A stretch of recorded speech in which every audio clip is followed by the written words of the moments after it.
அப்பா அப்பா ஏய் என்னப்பா? அப்பா கருப்பு பணத்தெல்லாம் மீட்டு நம்ம அக்கவுண்ட்ல போட்டாங்களாப்பா. ஏய் அப்படியாப்பா? அப்பா எனக்கு என் ஃப்ரெண்ட்ஸ் எல்லாருக்கும் வேலை கிடைச்சிருச்சுப்பா. ஏய் என்னப்பா சொல்ற? நிஜமாவா? அப்பா டேய் எந்தடா? நீ பாக்குறது கேக்குறது நினைக்கிறது எல்லாமே கனவுதான்டா. கனவா? கனவுதான்டா. இப்படி கட்டுக்கதைகளை இனியும் நீங்கள் நம்ப போகிறீர்களா? இந்தியாவை காக்க ஸ்டாலின் அழைக்கிறேன்.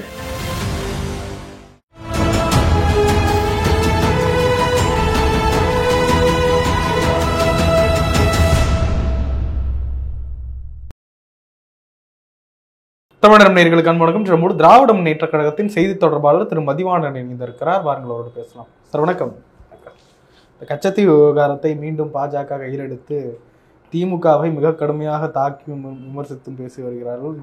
இந்த தேர்தல் நேரத்தில் இதை விவாத பொருளாக்குனதை எப்படி பார்க்குறீங்க? இல்லை, அதாவது இதை வெளியிட்ட வெளியுறவுத்துறை அமைச்சர் ஜெய்சங்கர் தன்னுடைய பதவியை ராஜினாமா செய்யணுன்றது என்னுடைய கருத்தாக சொல்லணும்னு ஆசைப்படுறேன். ஏன்னா சில ஆண்டுகளுக்கு முன்னாடி ரஃபேல் ஊழல் பற்றி உச்சநீதிமன்றத்தில் வழக்கு வரும்போது இந்த ஒன்றிய அரசு தான் என்ன சொன்னாங்கன்னா, 2 நாடுகளுக்கு இடையே போட்ட ஒப்பந்தங்கள் பற்றி வெளிப்படையாக நாங்கள் கருத்து சொல்ல முடியாது அப்படின்னு சொன்னவங்க இந்த மோடி கும்பல் தான். இன்னைக்கு 2 நாடுகள் சம்பந்தப்பட்ட ஒரு ஒப்பந்தத்தை எப்படி வெளிப்படையாக பேசுகிறாங்கன்னு எங்களுக்கு தெரியல. ரெண்டாவது, பேசும்போது கொஞ்சமாவது வரலாற்று ரீதியான உண்மைகளை பேசணும். இவராக போகிற போக்கில் என்ன பேசிட்டு போகிறாங்கன்னா, ஒப்புதல் பெறப்பட்டது அப்படின்னு இவங்க சொல்கிறாங்க. ஆனால் அம்மையார் ஜெயலலிதா அவர்கள் ஒரு வழக்கு கச்சத்தீவை மீட்கணும்னு சொல்லிட்டு உச்சநீதிமன்றத்தில் ஒரு வழக்கு போடுறாங்க. அந்த வழக்கிலேயே அவங்க அஃபிடேவிட்டாக தாக்கல் செய்யும்போது அவங்க என்ன சொல்கிறாங்கன்னா, மாநில அரசை கலந்தாலோசிக்காமல் இந்த கச்சத்தீவை ஒன்றிய அரசு கொடுத்துட்டாங்கன்றது யார் அவங்க மதிக்கிறாங்களோ அந்த அம்மையாரோட வழக்கிலேயே அது கொடுத்துருக்குது அஃபிடேவிட்டா. இப்போ நான் என்ன கேட்குறேன்னா, என்னுடைய கேள்வி, இன்னைக்கு நிகழ்காலத்தில் 2024 இதோ பக்கத்தில் இருக்கிற அருணாச்சல பிரதேசத்தில் ஒட்டுமொத்த சீனா தன்னுடைய பகுதியாக பேரை மாற்றி அறிவிக்கிறாங்க. அதை பற்றி பேசாத மோடியோ இல்லைன்னா அந்த கும்பலோ ஏன் இதை பற்றி இப்போ பேசுகிறாங்க அப்படின்னு ஒரு சந்தேகம் எல்லாருக்கும் வரும். என்ன நோக்கம்னா, இது தேர்தல் காலன்றதுனால எதை சொல்லியும் தேர்தலை சந்திக்க முடியல. கடந்த 10 வருஷத்தில் எந்த சாதனையும் சொல்ல முடியல. விலைவாசியாக இருக்கட்டும், இல்லை வேலையில்லா திண்டாட்டமாக இருக்கட்டும், இல்லைன்னா இந்த நாட்டில் இருக்கிற மதவாத பிரச்சனையாக இருக்கட்டும், இந்த மோடி தோத்த பொருளாதார பிரச்சனையாக இருக்கட்டும், இல்லை எல்லை பாதுகாப்பு பிரச்சனையாக இருக்கட்டும், எல்லா வகையிலையுமே தோத்த ஒரு பிரதமர் இன்னைக்கு என்ன சொல்கிறாரு, கச்சத்தீவை தாரை வார்த்துட்டாங்க அப்படின்னு பேசுகிறார். அப்படின்னா இந்த கச்சத்தீவை பொறுத்த பார்த்தீங்கன்னா 1973 ஜூன் மாதம் 28 இந்தியா ஸ்ரீலங்கா கடல்சார் ஒப்பந்தம் தான் இதோட ஒப்பந்தமே. இது அடுத்த நாள், அதாவது 28ஆம் தேதி இந்த ஒப்பந்தம் கையெழுத்தாவது. அடுத்த நாள் அன்றைக்கு முதலமைச்சராக இருந்த தலைவர் கலைஞர் அவர்கள் அனைத்து கட்சி கூட்டத்தை கூட்டி கண்டித்து தீர்மானம் நிறைவேற்றிருக்கார். அதுக்கு அடுத்தது பார்த்தீங்கன்னா ஆகஸ்ட் மாதம் சட்டசபையிலேயே ஒன்றிய அரசை கண்டித்து தீர்மானம் நிறைவேற்றிருக்காரு. எல்லா கட்சிகளும் அன்னைக்கு வெளிநடப்பு செஞ்ச கட்சி அதுன்னா அதிமுக தான். அந்த எம்எல்ஏ அரங்கநாயகன்றது எல்லாருக்குமே தெரியும். இன்னைக்கு திடுதிப்புன்னு உங்களுக்கு பாசம் வருதுன்னா அதோட நோக்கம், என்னை பொறுத்த வரைக்கும் 56 இன்ச்சு அளவுள்ள மோடி அவர்கள் பேசுகிறாரு எல்லா இடத்துலையும். தனக்கு பெரிய வீரம் இருக்கிற மாதிரியும், தனக்கு ஏதோ பெரிய தைரியம் இருக்கிற மாதிரியும். இவர் என்னைக்கு பிரதமரானாரோ அன்னிலேருந்து எல்லா அண்டை நாடுகளுடைய உறவுகள் தோற்று போய் நிற்குது. சின்ன நாடான மாலத்தை கூட இவர் மதிக்க இன்னைக்கு தயாராக இல்லை. சீனா இங்கே 2000 சதுர கிலோமீட்டர் அருணாச்சல பிரதேசத்தில் தன்னோட பகுதியிட்டு பேர் மாற்றி வெளியிடுறாங்க. அதில் 11 குடியிருப்பு பகுதியில் இருக்குது, 12 மலைகள் இருக்குது, 4 ஆறுகள் இருக்குது. இதெல்லாம் தன்னோட பேரை மாற்றி தன்னோட பகுதின்னு சொல்கிறது. கொஞ்சம் மேலே போனீங்கன்னா லடாக்கில் 38,000 சதுர கிலோமீட்டர் சீனா ஆக்கிரமித்து வச்சிருக்கு. இதே அருணாச்சல பிரதேச பார்டர் தான் கொஞ்ச நாள் முன்னாடி எல்லாருமே பார்த்தோம். கல்வான் பள்ளத்தாக்கில் இந்திய இராணுவ வீரர்கள் எப்படி அடித்து துன்புறுத்தப்பட்டாங்க, கொலை செய்யப்பட்டாங்கன்னு எல்லாருமே பார்த்தோம். உங்களோட நடவடிக்கை என்னன்ற ஒரு கேள்வி இருக்குல்ல. ஒருத்தர் தன்னுடைய கையில் இருக்கிற அவரையே உங்களால் பயன்படுத்த முடியாமல், திராணி இல்லாமல், தெம்பு இல்லாமல், தைரியம் இல்லாமல் இன்னைக்கு நீங்கள் வெளிநாட்டில் போயிட்டு 50 வருஷம் வரலாறு பேசணுன்னு பேசுகிறீங்கல்ல. உங்களுக்கு என்ன தகுதி இருக்குது இதை பற்றி பேசுறதுக்கு? நீங்கள் யார் முதல்ல? என்னை பொறுத்த வரைக்கும் இதை வெளியிட்டதுனால ஜெய்சங்கரும் அதே மாதிரி பிரதமரும் காபந்து அரசா இருந்தாலும் பதவி விலகணும். இதான் என்னோட கோரிக்கை. ஏன்னா நீங்க பிரச்சனைகளை மொத்தத்தையும் திசை திருப்ப பாக்குறீங்க. இந்த நாடு ஒட்டுமொத்தமா என்ன பொறுத்த வரைக்கும் பாதுகாப்பு இல்லாம தான் இருக்கு. அதுக்கு மோடி முழுசா பொறுப்பேற்றுக்கணும் சார். ரெண்டாவது, நேற்று காலையில் நீங்க ஆட்சிக்கு வரல, தயவு செஞ்சு புரிஞ்சுக்கணும். 10 வருஷம் ஆட்சி முடிஞ்சிடுச்சு சார். தேர்தல் தேதி அறிவிச்சாச்சு. இன்னும் 10 நாள்ல தேர்தல் மக்கள் ஓட்டு போட போறாங்க. இன்னைக்கு திடீர்னு உங்களுக்கு கட்சித்தீவு மேல எங்க இருந்து பாசம் வந்தது? அப்ப 10 வருஷம் எங்க இருந்தீங்க? சரி, கொஞ்சம் பின்னோக்கி போனீங்கன்னா 2009 இதே ராமேஸ்வரத்துல சுஷ்மா சுவராஜ் கடல்ல இறங்கி போராட்டம் பண்றாங்க, நாங்க கட்சித்தீவை மீட்போன்றாங்க. அப்ப என்னோட வார்த்தை என்னன்னா, சுஷ்மா சுவராஜோட கருத்து, பிஜேபியோட கருத்து, மோடியோட கருத்து எல்லாம் வேற வேறையா? அப்ப எங்களோட கேள்வி என்னன்னா, இப்ப நீங்க மீட்புன்னு சொல்ல வரீங்களா, மீட்க மாட்டேன்னு சொல்ல வரீங்களா? அப்போ வேஷம் போடுறீங்க. தேர்தலில் மக்களை சந்திக்க திராணி இல்லாம, தெம்பு இல்லாம மொத்தமா இந்த பிரச்சனைகளை திசை திருப்பணுன்றது உங்களுடைய நோக்கம் நான் நினைக்கிறேன். அண்ணாமலை சொல்றாரு, தைரியம் இருந்தா என் கூட விவாதத்துக்கு வரீங்களா, தைரியம் இருந்தா வாங்கல அப்படின்னு. சார், முதல்ல அண்ணாமலைக்கு தகுதி இல்லைன்னு நான் சொல்றேன். பல இடத்துல பார்த்துருக்கேன். ஒரு வாட்சிக்கு பில்லு கேட்டா கொடுக்க மாட்டாரு. உலகத்திலேயே ஆன்டிக் பீஸோட ரேட்டு குறையுன்னு சொன்ன ஒரே ஒரு அறிவாளி அவர் தான். எக்ஸல் சீட் அண்ணாமலை அவருக்கு பேரு. ட்ரம்ப் பெட்டி ஃபுல்லா எடுத்து கொடுத்தீங்களா, ட்ரங்க் பெட்டியா? அதெல்லாம் எங்க, என்ன அது? உங்களுக்கு என்ன சார் தகுதி இருக்குன்னு நான் கேட்கிறேன். முதல்ல பொதுப்பேரை விவாதம் பண்ற அளவுக்கு 20,000 புக்கு படிச்சுன்னு சொன்னாங்க. அந்த மாதிரி பொய் சொல்லிட்டு போயிடலாம் நினைக்கிறீங்களா? அப்போ உங்க நோக்கம் என்ன? ஒட்டுமொத்தமா தேர்தல் காலகட்டங்கள்ல மக்களை திசை திருப்பணும். உங்களுக்கு 14ல ஒரு பொய் சொன்னீங்க, 19ல ஒரு பொய் சொன்னீங்க, 24ல என்ன சொல்றதுன்னு தெரியாம எதையோ உளறீங்க. தோல்வி பயம் உச்சத்துக்கு வந்துடுச்சு பிஜேபிக்கு. இந்த தோல்வி பயத்துல தன்னை நிலைநிறுத்தணுன்றதுக்காக எதையாவது ஒண்ணு யாராவது ஒருத்தர் எழுதி கொடுக்கறத வாந்தி எடுத்துட்டு போறாங்கன்றதுதான் என்னுடைய கருத்து. இப்படிலாம் பேச ஆரம்பிக்கிறாங்க தேர்தல் சமயத்துல. இதெல்லாம் திமுகவுக்கு கெட்ட பேரை கொண்டு வராது சார். நம்ம மக்கள் ரொம்ப தெளிவானவங்க சார். நீங்க வரப்போற தேர்தல் பார்த்தீங்கன்னா நாடாளுமன்ற தேர்தல். இந்த நாட்டை யார் ஆளணும் யார் ஆளக்கூடாதுன்றதுக்கான தேர்தல். நாங்க 10 வருஷம் கஷ்டப்பட்டுருக்கோம் சார். தயவு செஞ்சு நீங்க நாங்கன்னு இல்லை, ஒட்டுமொத்த இந்தியாவே இந்த மோடி ஆட்சிக்கு வந்ததுக்கு அப்புறம் யாராவது ஒரு தனிப்பட்ட நபர் நிம்மதியாகவும் சந்தோஷமாகவும் இருக்காங்கன்னு ஒரு இடத்துல சொல்ல முடியுமா சார்? ஆண்டுக்கு 2 கோடி பேருக்கு வேலை வாய்ப்பு கொடுப்பேன்னு சொன்னீங்க சார். இன்னைக்கு நீங்க வரும்போது இருந்த வேலை வாய்ப்பை விட இன்னைக்கு அதிகமா இருக்கு. நாங்க வந்தா விலைவாசி குறைப்பேன்னு சொன்னீங்க. பெட்ரோல் விலை, டீசல் விலை, கேஸ் விலை எல்லாத்தையும் ஏற்றி வச்சிருக்கீங்க. நாங்க வந்தா டோலை எடுத்துருவோம்னு சொன்னீங்க. இன்னைக்கு டோலை இந்த மாசம் ஏத்துறீங்க. தேர்தல் நடந்திருக்கும் போதே நீங்க ஏத்துறீங்க. அப்போ உங்களுக்கு யாரை பத்தியும் கவலை கிடையாது. உங்களுடைய நண்பர்கள் பத்தி தான் உங்களுக்கு கவலை. யாரை பத்தியும் நீங்க நினைச்சு பார்க்க மாட்டீங்க, எதை பத்தியும் கவலைப்பட மாட்டீங்க. உங்க நண்பர்களை சந்தோஷப்படுத்திட்டு அவங்களுக்காக 4 திட்டங்களை தீட்டிட்டு அவங்களுக்கு என்ன மாதிரியான வருமானங்கள் வரும்ன்றதை மட்டும்தான் சிந்திக்கிறீங்க. ஏழை மக்களை பத்தி சிந்திச்சிங்கன்னு ஒரு இடத்துல சொல்லுங்கன்ற நான். ஒரே ஒரு இடத்துல காஷ்மீர்ல இருந்து கன்னியாகுமரி வரைக்கும் ஏதாவது ஒரு பகுதியில இந்த மோடியால நிம்மதியா இருக்குன்னு சொல்ல முடியுமா? மணிப்பூர், ஹரியானா, கர்நாடகா, உத்தரப்பிரதேசம் எங்க நிம்மதியா இருக்காங்க? யார் நிம்மதியா இருக்கா? இந்த நாட்டில் இருக்க பெரும்பான்மை மக்கள்ல இருந்து சிறுபான்மை மக்கள்ல இருந்து எல்லாருமே கஷ்டம் தானே பட்டு இருக்காங்க. அப்போ உங்களுக்கு யாரை பத்தியும் கவலை கிடையாது. ஏழை தாயின் மகன் சொல்லிட்டு 10 லட்சத்துல கோட்டு போட்டு போவீங்க. இதை தவிர நீங்க என்ன சாதிச்சீங்க? கொஞ்சோண்டு கண்ணாடியை பார்க்கணும்ல. வாய் இருக்குதுன்னு எதையோ எடுத்து அளந்து விட்டுட்டு போனா என்ன அர்த்தம்? என்னவோ பக்கத்திலே உட்காந்து பார்த்த மாதிரியே பேசுறது. சார், உங்களுக்கு தைரியம் இருக்கு, திராணி இருக்கு, தெம்பு இருக்கு. உங்களுக்கு உலகத்துல நீங்க தான் பெரிய தலைவர்னு எல்லாம் சொல்றது உண்மையா இருந்தா ஒரே ஒரு வார்த்தை சீனாவை கண்டிச்சு ஒரு வார்த்தையை பேச சொல்லுங்க பாப்போம். மோடிய உங்க கையில இருக்கு. நான் திரும்ப சொல்றேன், நீங்க இன்னொருத்தர பிளேம் பண்ண தேவையில்ல. இன்னைக்கு உங்க கையில இருக்கு அதிகாரம். நீங்க தான் இன்னைக்கு முழு பொறுப்பு. உங்களுக்கு தான் அந்த மக்கள் ஓட்டு போட்டு உங்களை பிரைம் மினிஸ்டர் ஆக்கியிருக்கான்.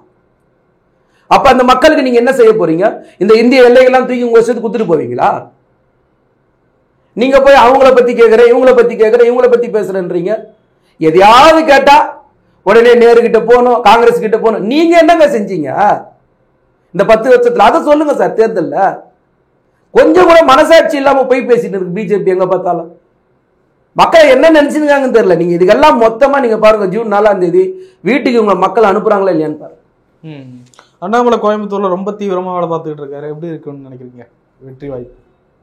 சார், எங்களை பொறுத்த வரைக்கும் பிஜேபி முழுமையா தோக்கு சார். பிஜேபிக்கும் நோட்டாவுக்கும் தான் சார் போட்டி. இங்க பிஜேபிக்கும் திமுக போட்டின்னு அண்ணாமலை மட்டும்தான் சொல்லிக்கிட்டே இருக்கணும்.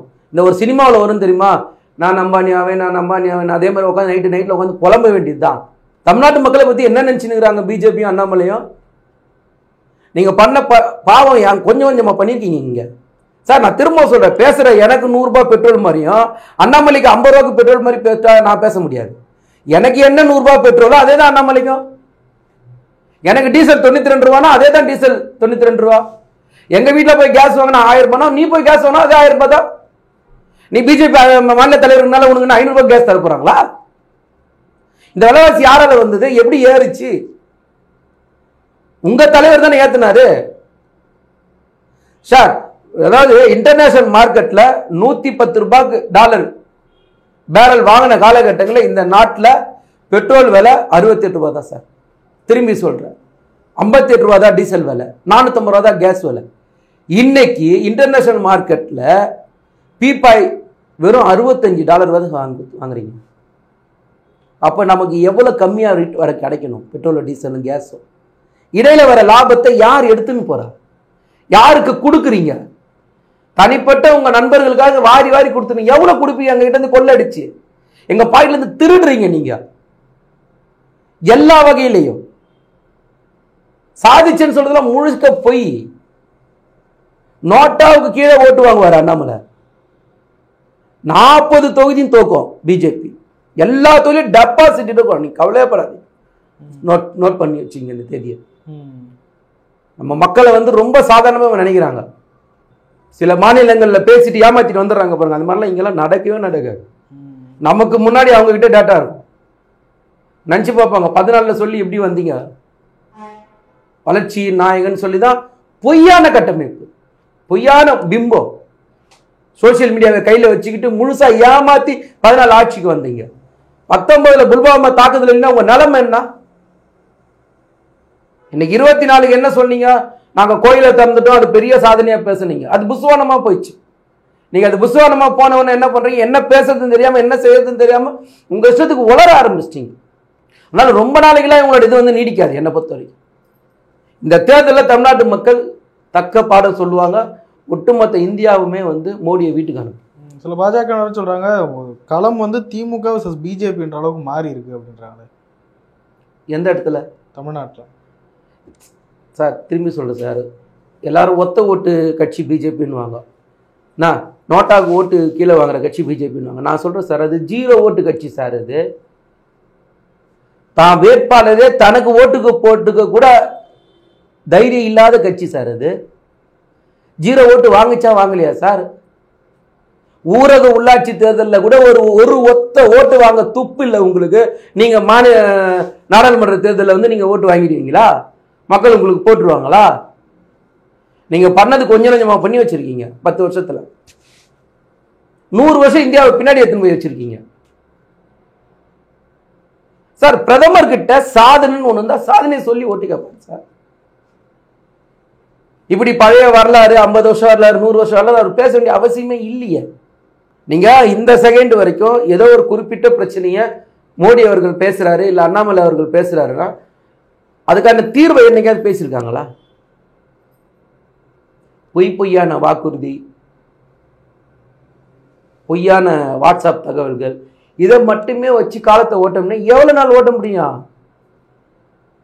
ரீல இருந்து ரொம்ப நாள் ஆகுது சார். அண்ணாமலையோட ரீல இருந்து ரொம்ப நாள் ஆகி போச்சு. அண்ணாமலை அது தெரியாம சுத்திட்டு இருக்காரு. நீங்க பாருங்க தேர்தல் ரிசல்ட்ல. நீங்க எல்லாரும் பார்க்க தான் போறோம். நம்ம ஜூன் 4ஆம் தேதி இருக்க தான் போறோம். விவாதம் நம்ம டிபேட் இங்கேயே உட்காந்து பண்ணோம். அன்னைக்கு நான் சொல்றேன், எழுதி வச்சுங்க. எல்லா தொகுதியிலையும் 40 தொகுதியிலையும் திரும்ப சொல்ற டெபாசிட் போகும் அண்ணாமலைக்கும் பிஜேபி. தேசிய அளவில் மீண்டும் பிஜேபி தான் வரும் அப்படின்ற மாதிரிலாம் கருத்து கணிப்புலாம் பெரும்பாலும் 99% அப்படிதான் போட்டுக்கிட்டு இருந்தாங்க. எதுவும் களம் மாறி இருக்கு, மோடி வரமாட்டார் அப்படின்னு நம்புறீங்களா? அதாவது மீடியா அப்படின்னு ஒரு விஷயம் நீங்கள் சொன்னதுனால சொல்கிறேன்னா, இந்த கருத்து கணிப்பே கிடையாது சார். இது முழுக்க முழுக்க கருத்து திணிப்பு சார். சார் நான் கேட்குறேன், 400+ மேலே அவர் வருவாருன்னு அவர் சொல்கிறாரு சார். ஒரு சேனலில் பார்த்தா 411 சீட்டு போட்டாங்க சார். எப்படி சார் வரும்? நீ முதல்ல எத்தனை தொகுதியில் நிற்கிறீங்க? ஓ 100 அவுட் ஆஃப் 100னா கேள்வி சார். நிற்கிறதே இங்கே 40. இந்த 40ல் நான் 60 ஜெயிப்பேன்னு எப்படி முடியும்? நிச்சயமா என்ன தெரிஞ்ச வரைக்கும் முடியாது. சரிங்களா? அப்படியே இவர் மெஜாரிட்டியாக இவர் வருவார் அப்படின்னு இவர் நம்புறாருன்னா நான் திரும்பி கேட்டது தான் திரும்ப நான் சொல்லணும், வேறு வழி இல்லை. இந்த நாட்டில் இருக்கிற எல்லா மக்களுமே இதே கஷ்டத்தை தான் அனுபவிக்கிறாங்க. நீங்கள் வரும்போது பால் விலை எவ்வளோ, அரிசி விலை எவ்வளோ, பருப்பு விலை எவ்வளோ, புளி விலை எவ்வளோ, 14 ஒப்பிட்டு பாருங்கள். 10 வருஷத்தில் எப்படி ஏறிச்சுன்னு ஒரு கேள்வி இருக்குல்ல, யாரால் ஏறிச்சுன்னு இன்னொரு கேள்வி இருக்குல்ல. எப்படி ஏறிச்சுன்னு தெரியல, யாரால் ஏறிச்சுன்னா மோடியால் ஏறிச்சுன்னு மட்டும் தெரியுது. கொஞ்சம் டீப்பாக பார்த்தா நமக்கு கிளீனாக தெரியுது. பெட்ரோல் விலை ஏறி போச்சு, டீசல் விலை ஏறி போச்சு, டோல் விலை ஏறி போச்சு, கேஸ் விலை ஏறி போச்சுன்னா ஆட்டோமேட்டிக்காக விலைவாசி ஏறி போயிட்ட போகுது. இந்த நாளையும் கண்ட்ரோல் பண்ணால் விலைவாசி குறைய போகுது. இது 3ஆம் கிளாஸ் படிக்கிற பையனு கூட தெரியுமா? பிரதமர் பதவியில் உட்காந்து உங்களுக்கு இது கூட தெரியல? இந்த 3 சுற்றி தானே எல்லாமே இருக்கு. இதை 3 மீறி வேற ஏதாவது இருக்கா? இந்த 3 கண்ட்ரோல் பண்ணுறதுக்கு என்ன வழி வச்சிருக்கீங்க? பெட்ரோல் விலையை குறைக்கிறதுக்கு பேச சார் வெளிப்படையாக ரஷ்யா உக்ரைன் வாருக்கு அப்புறம் நீங்கள் ரஷ்யா கிட்ட இருந்து எவ்வளோ கம்மியாக வாங்குறீங்கன்னு எல்லாருக்கும் தெரியும் சார். அதான் முதல்ல சொன்ன கணக்கு தான். அந்த ரேஷியோ அன்னைக்கு $110 இருந்த காலகட்டங்கள்லேயே 65 ரூபா 68 ரூபா கொடுக்க முடியும்னா $65 எவ்வளோ கொடுக்கணும்? அதுலேயும் பாதி தான் நீங்கள் கொடுக்கணும். 68லேயே பாதி தான் நீங்கள் கொடுக்கணும், 34 ரூபா தான் கொடுக்கணும். ஆனால் நீங்கள் 68 2ஆ போட்டு 100 ரூபா வாங்குறீங்க எங்ககிட்ட இருந்து. அப்போ கொள்ளை அடிக்கிறீங்கன்னு வெளிப்படையாக தெரியுது இல்லை? சாதனைகள் ஒன்று இருந்தால் மோடி அவர்கள் சாதனையை சொல்லி ஓட்டு கேட்பார். அவர்கிட்ட சாதனைகள் ஒன்று இல்லாததுனால அவர் என்ன பண்ணுறாருன்னா பிரச்சனைகளை திசை திருப்புறாரு. அதனால் இவங்க சொல்கிற மாதிரி இந்த மீடியா சொல்லுது அந்த மீடியா சொல்லுதெல்லாம் கிடையாது சார். காஷ்மீர்லேருந்து கன்னியாகுமரி வரைக்கும் இருக்க எல்லா மக்களும் இந்த மாதிரியான வாழ்வாதார பிரச்சனைகள்லேயே கஷ்டப்பட்டு இருக்காங்க. அதுக்கப்புறம் நம்ம லக்ஸரி லைஃபுக்கு அப்புறம் போகணும், வாழ்கிறதுக்கு சாப்பிட்றதுக்கு. அதனால் நமக்கு என்ன உயர்ந்துச்சுன்னு கேட்டால் பதில் இல்லை. இன்றைக்கும் 40% மக்களுக்கு ஒருவேளை உணவு இல்லைன்னு தான் சொல்லி யுனெஸ்கோ சொல்லுது. சிந்திச்சு பார்த்தோம்னா பொய்யா பேசுகிறாரு. வறுமை கோட்டு கீழே இருக்கிறவங்க நிலைமை, தனி மனிதனுடைய வருமானம் எல்லாத்தையும் தனிப்பட்டு பேச சொல்லுங்கள். பிரதமரையோ இல்லைன்னா அண்ணாமலையோ இல்லைன்னா அந்த பிஜேபி யாரை வேணா. 10 வருஷம் கழிச்சு நான் ஆட்சியில் இருந்தேங்க. 2012 2024 வரைக்கும் நான் ஒவ்வொரு துறை ரீதியாக இராணுவத்தில் இதை செஞ்சேன், சுகாதாரத்தில் இதை செஞ்சேன், கல்வியில் இந்த புரட்சி செஞ்சேன். ஒன்று சொல்ல முடியுமா மோடியால்? ஒன்று. இன்றைக்கும் அரிசி 5 கிலோ போட்டேன், தானியம் 5 கிலோ போட்டேன். 5 கிலோ அரிசி கூட வாங்க முடியாத அளவு தான் நீ என்னை வச்சிருக்கிற இந்த 10 வருஷத்தில். அப்புறம் உங்களுக்கு என்ன பெருமை வேறு கேட்குது? வீட்டுக்கு போங்க சார், வேற ஆள் இந்த நாட்டை ஆளுவாங்க, பார்த்துக்கலாம் சார். நிறைய விஷயங்களை போயிருந்தீங்க. நன்றி சார். நன்றி. அப்பா அப்பா ஏய் என்னப்பா? அப்பா கருப்பு பணத்தெல்லாம் மீட்டு நம்ம அக்கவுண்ட்ல போட்டாங்களாப்பா. ஏய் அப்படியாப்பா? அப்பா எனக்கு என் ஃப்ரெண்ட்ஸ் எல்லாருக்கும் வேலை கிடைச்சிருச்சுப்பா. ஏய் என்னப்பா சொல்ற நிஜமாவா? அப்பா டேய் எந்தடா? நீ பாக்குறது கேக்குறது நினைக்கிறது எல்லாமே கனவுதான்டா. கனவா?